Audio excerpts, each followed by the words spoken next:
Sir, ട്രംപും സെലൻസ്കിയുമായിട്ടുള്ള ചർച്ച അലസിപ്പിരിഞ്ഞു. ട്രംപിനെതിരെ രൂക്ഷമായ വിമർശനം ഇന്ത്യൻ മാധ്യമങ്ങളിൽ നിന്നൊക്കെ ഉയരുന്നുണ്ട്. വാസ്തവത്തിൽ ഈ സെലൻസ്കിയുമായിട്ട് ഒരു രമ്യതയിൽ പോകണ്ട എന്നാണോ ട്രംപ് ആഗ്രഹിച്ചത്? റഷ്യയോട് കൂടുതൽ ചേരുകയും ഒരു പുതിയ ലോകക്രമം സൃഷ്ടിക്കുകയുമാണോ ട്രംപ് ഉദ്ദേശിക്കുന്നത്? എന്താണ് ട്രംപിൻ്റെ മനസ്സിലിരിപ്പ് എന്താണെന്ന് പെട്ടെന്ന് ആർക്കും മനസ്സിലാകുന്നില്ല. അങ്ങേക്ക് എന്താണ് തോന്നുന്നത്? ട്രംപ് നമ്മൾ മുമ്പ് ഒരു ഡിസ്കഷനിൽ പറഞ്ഞ പോലെ പിടികിട്ടാത്ത ഒരു മനുഷ്യനാണ്, ഒരു വ്യക്തിത്വമാണ്, ഒരു മനുഷ്യനാണ്. അത് അല്പമെങ്കിലും പിടിക്കാൻ കഴിഞ്ഞത് മോദിക്കാണെന്ന് നമ്മൾ അന്ന് പറഞ്ഞപ്പോൾ പലരും സംശയിച്ചു. ഇതെന്താ ഇനി ഇവിടെ മോദി പ്രൈസ് ആണോ നിങ്ങളുടെ ഉദ്ദേശമെന്ന്? അങ്ങനെയല്ല നമ്മൾ പറഞ്ഞത്. നമ്മൾ പറഞ്ഞത് ട്രംപിനെ കൈകാര്യം ചെയ്യാൻ യൂറോപ്പ് ഭയന്നുകൊണ്ടിരിക്കുകയാണ്. എങ്ങനെ ഈ വ്യക്തിത്വത്തിനെ, ഈ ഒരു പിടികിട്ടാ പുള്ളിയെ എങ്ങനെ പിടികൂടും? ചൈന അതുപോലെ തന്നെ ഇതിൽ ഏത് നയമെടുക്കണം എന്ന് ആലോചിച്ചുകൊണ്ടിരിക്കുകയാണ്. ലാറ്റിൻ അമേരിക്കൻ കൺട്രീസ് ഒക്കെ തന്നെ വിറച്ചുകൊണ്ടിരിക്കുകയാണ്. നാളെ ഇത് ഈ രീതിയിൽ പോയാൽ ഞങ്ങൾ അയൽവത്ത് കിടക്കുന്നവരൊക്കെ ഇദ്ദേഹം എന്ത് ചെയ്യും? പനാമ വിഷയമൊക്കെ നമുക്കറിയാം. അപ്പോൾ കാനഡ, ഏറ്റവും അമേരിക്കയുടെ സഹോദരനാണ് കാനഡ. പക്ഷെ ആ കാനഡയെ തന്നെ ആദ്യം തട്ടിക്കളഞ്ഞു. ഒരു ഉഗ്രം വരട്ടെ അവിടുത്തെ.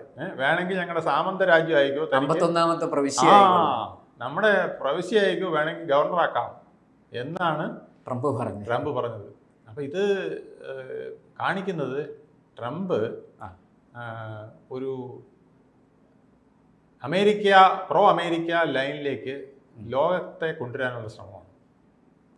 അമേരിക്ക ഫസ്റ്റ് എന്നുള്ള ഒരു പോളിസി. അമേരിക്ക ഫസ്റ്റ് എന്ന് പറയുന്നത്, ഐ ആം ഫസ്റ്റ് എന്ന് പറഞ്ഞാൽ അതിൻ്റെ അർത്ഥം എന്താ? ഞാൻ സെൽഫിഷ് ആണെന്നല്ലേ.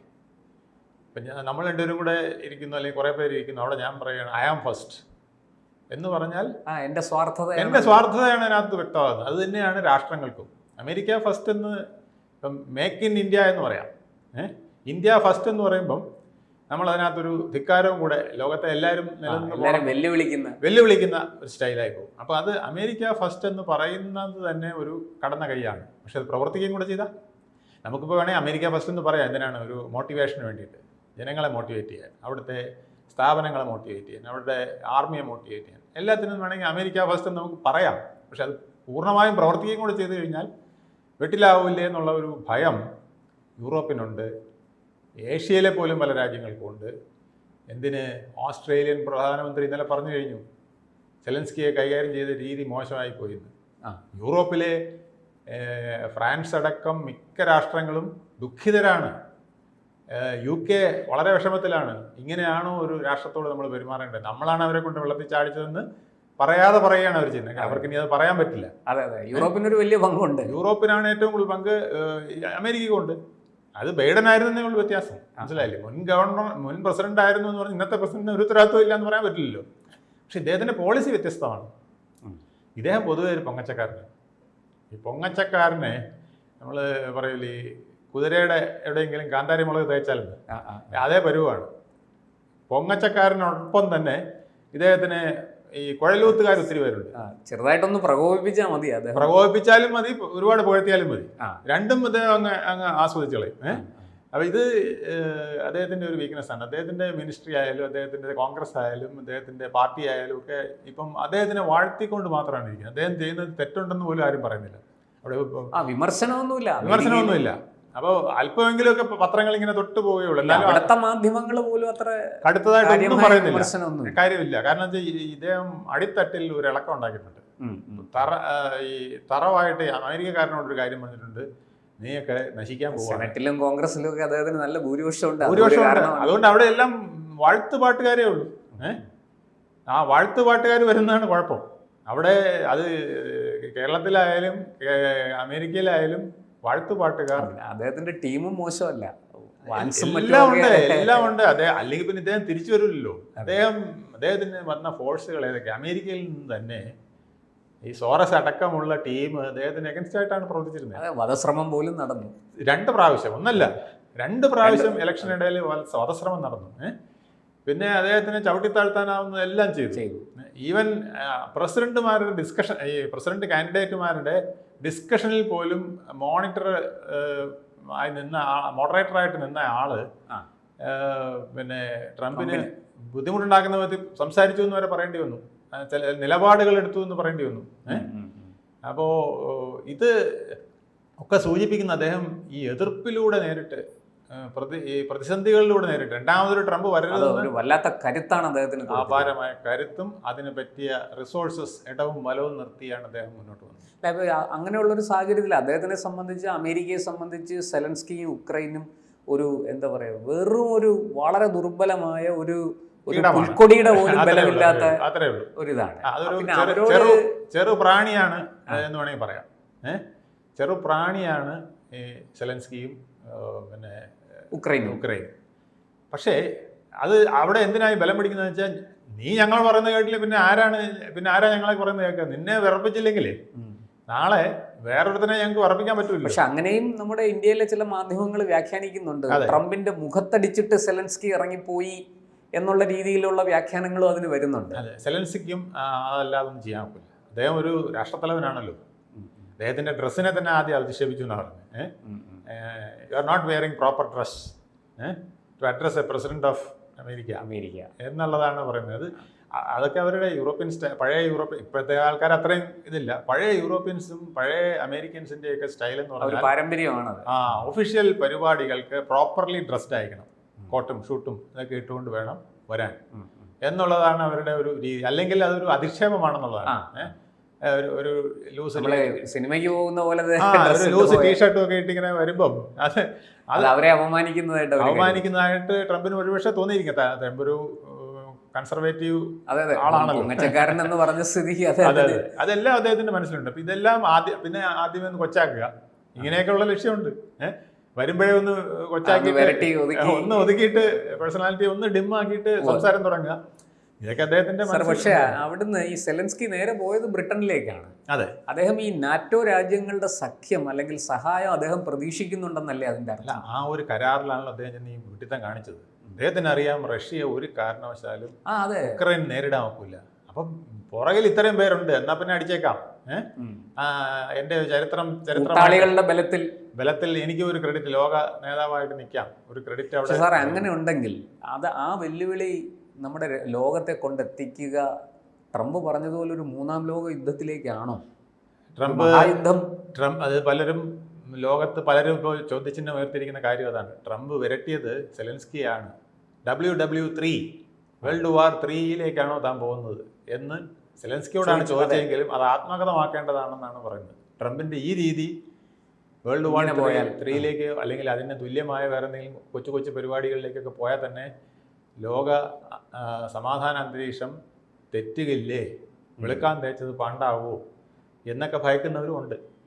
അതാണ് ട്രംപിൻ്റെ ഒരു പ്രശ്നത്തിലെ ഒരു വൈതരണി. അത് മാത്രമല്ല, ട്രംപ് ഒരു പുതിയ ലോകക്രമം, ന്യൂ ജിയോ പൊളിറ്റിക്കൽ കൺസ്ട്രക്ഷന് വേണ്ടി അദ്ദേഹം ശ്രമിക്കുക.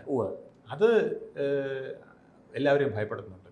അതായത് അമേരിക്കയ്ക്ക് ചൈനയും ഭയപ്പെടുന്നുണ്ട്, യൂറോപ്പ് ഭയപ്പെടുന്നുണ്ട്, മറ്റ് ലാറ്റിൻ അമേരിക്ക ആയാലും ഏഷ്യയിലായാലും പല രാജ്യങ്ങൾ, ഓസ്ട്രേലിയ ഭയപ്പെടുന്നുണ്ട്. ഇത് നാറ്റോയിലെ പഴയ കക്ഷികളെല്ലാം ഭയപ്പെടുന്നുണ്ട്. നമ്മളെയൊക്കെ തഴഞ്ഞിട്ട് ഇത്രയും നാളെ നമ്മൾ ഒന്നിച്ചല്ലേ ഫൈറ്റ് ചെയ്തിട്ടുണ്ട്. അപ്പം പിന്നെ ഞാനും അളിയനും കൂടെ എന്ന് നമ്മുടെ സിനിമയിൽ പറയുന്ന പോലെ, മമ്മൂക്കോയ പറയുന്ന പോലെ, എന്നാ നീ ഞാനും ചേർന്ന് അടിയെന്ന് പറഞ്ഞ പോലെയാണ് അവർ നിന്നിരുന്നത്, യൂറോപ്പും അമേരിക്കയും. ഇപ്പൊ അത് മാറി ഞങ്ങൾ ഞങ്ങളുടെ കാര്യം നോക്കും. അത് കഴിഞ്ഞ തവണ തന്നെ. അത് മാത്രമാണോ സാർ റഷ്യയുമായിട്ട് ഒരു പുതിയ അതിനാണ് ഞാൻ പറഞ്ഞത്. അത് ന്യൂ ജിയോ പൊളിറ്റിക്കൽ സെറ്റപ്പ് എന്ന് പറഞ്ഞാൽ അതാണ്. അമേരിക്ക, റഷ്യ രണ്ടുപേരും ചേർന്ന് മറ്റ് ചെറുകിടയെല്ലാം ഒന്ന് ഒതുക്കുക. പിന്നെ വേണമെങ്കിൽ വൻ ശക്തികളാണ്. പിന്നെ ഈ നമ്മളെയൊക്കെ സപ്പോർട്ട് ചെയ്ത് നിൽക്കുന്ന പോലത്തെ ചില രാജ്യങ്ങൾ, ഇന്ത്യയൊക്കെ വേണമെങ്കിൽ വളർന്നോട്ടെ, അവരൊക്കെ ഇതിൻ്റെ ഇടയിൽ കൂടെ വളർന്നോട്ടെ എന്നുള്ളത്, അത് അതിൻ്റെ ഇടയിൽ കൂടെ മുതലാക്കാനാണ് മോദി ശ്രമിക്കുന്നത്. മനസ്സിലായില്ലേ? ഇവരെല്ലാം ഇങ്ങനെ അടിക്കും. അതൊക്കെ പിന്നെ ചരിത്രത്തിന്റെ ഭാഗമാണെന്നുള്ളത് നരേന്ദ്രമോദിക്ക് നല്ലപോലെ അറിയാം. അതുകൊണ്ടാണ് അദ്ദേഹവും അങ്ങനെ ഒരു അഭിപ്രായവും പറയാം. ആകെ ചെന്ന് ചിരിച്ചോണ്ട് കെട്ടിപ്പിടിച്ച നേതാവ് എന്ന് പറയുന്നത് ശരിക്കും പറഞ്ഞാൽ നരേന്ദ്രമോദി മാത്രമേ ഉള്ളൂ. ബാക്കിയുള്ളവരെല്ലാം പേടിച്ചും ബാക്കിയുള്ളവരൊക്കെ ഉദ്ദേശ പലതും കിട്ടാതെയുമായിട്ടുള്ളൂ. ഇപ്പം ഇന്ത്യക്കും പൂർണ്ണമായിട്ട് കിട്ടിയെന്നല്ല ഞാൻ പറയുന്നത്. പക്ഷേ ഇന്ത്യ അവിടെ കുറേ ഫേവറബിൾ കണ്ടീഷൻസ് ഉണ്ടാക്കിയിട്ടുണ്ട്. അത് ഈ ട്രംപിൻ്റെ ഒരു ലൈനിന് തന്നെയാണ് മോദിയും എടുത്തത്. അതായത് ട്രംപിൻ്റെ ലൈൻ എന്താ? പക്ക ബിസിനസ്സുകാരൻ്റെ ലൈൻ. അതെ, അവരുടെ ആ ട്രേഡ് ഡെഫിസിറ്റ് കുറയ്ക്കുക അങ്ങനെയൊക്കെ എനിക്ക് ഗുണം ചെയ്താൽ, അല്ലെങ്കിൽ എൻ്റെ രാജ്യത്തിന് ഗുണം ചെയ്താൽ ഞങ്ങൾ അങ്ങോട്ട് സഹായിക്കും. ഇവിടെ മോദിയുടെ അതേ ട്രെൻഡാണ് ഉള്ളത്, മോദിക്കും അതേ ട്രെൻഡാണ് ഉള്ളത്. ഇങ്ങോട്ടെങ്ങനെയോ അതുപോലെ ഇങ്ങോട്ട് ഗുണം ചെയ്താൽ നമ്മളും ഗുണം ചെയ്യും. നിങ്ങൾ നമ്മളെ കൂടെ പരിഗണിച്ചോ, അപ്പം നിങ്ങളെ ഞങ്ങൾ കൂടുതൽ പരിഗണിച്ചോളാം എന്നുള്ള രീതിയിൽ ഒരു സാധനം എടുത്തത് കൊണ്ടാണ് അവിടെ ഒരു ഫ്രിക്ഷൻ ഉണ്ടാവാതെ പോയത്. പിന്നെ അവരുടെ പിന്നെ പ്രൊലോങ്ഡ് ഒരു ഫ്രണ്ട്ഷിപ്പ് കിടക്കുകയാണ്.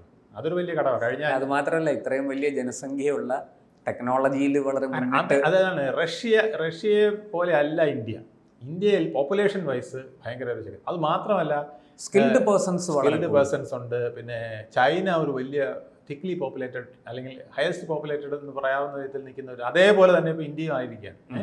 ഹൈലി പോപ്പുലേറ്റഡ് ആയിട്ടുള്ള ഒരു രാജ്യമാണ് ചൈനയും അതുപോലെ. അപ്പോൾ ചൈനയെ നേരിടാൻ അതുപോലൊരു വലിയ രാജ്യം തന്നെ നമുക്ക് വേണം. ജനസംഖ്യയിൽ പിന്നെ വളർന്നുകൊണ്ടിരിക്കുന്ന സമ്പദ് വ്യവസ്ഥ, വളർന്നുകൊണ്ടിരിക്കുന്നത്, പിന്നെ ലോകത്ത് എല്ലായിടത്തും വേരുകളുള്ള ഒരു രാജ്യം. പിന്നെ ഇന്ത്യക്കാരനില്ല. അമേരിക്ക പോലും ഇന്ത്യക്കാരുടെ വോട്ടും പോലും നിർണായകമാണ്. കാനഡയെ കണ്ടില്ലേ? അതെ, സിഖുകാരാണെങ്കിലും അവർ ഇന്ത്യക്കാരാണ്, അവരുടെ വോട്ട് നിർണായകമാണ്. സിഖുകാരല്ലാത്ത ട്രൂഡോ കളിച്ചത് അതുകൊണ്ട് സിഖുകാരല്ലാത്ത ഇന്ത്യക്കാരും അവിടെ ഉണ്ട്. അപ്പൊ അവരുടെയും വോട്ട് നിർണായകമാണ്.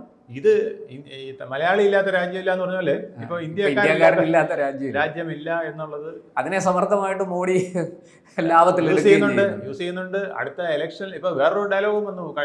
ഇറങ്ങിപ്പോകുന്ന ചീഫ് ഇലക്ഷൻ കമ്മീഷണർ പറഞ്ഞു കഴിഞ്ഞു, അടുത്ത ഇലക്ഷനിലെങ്കിലും ഇന്ത്യക്ക് ഈ പ്രവാസികൾക്ക് ഒരു വോട്ട്.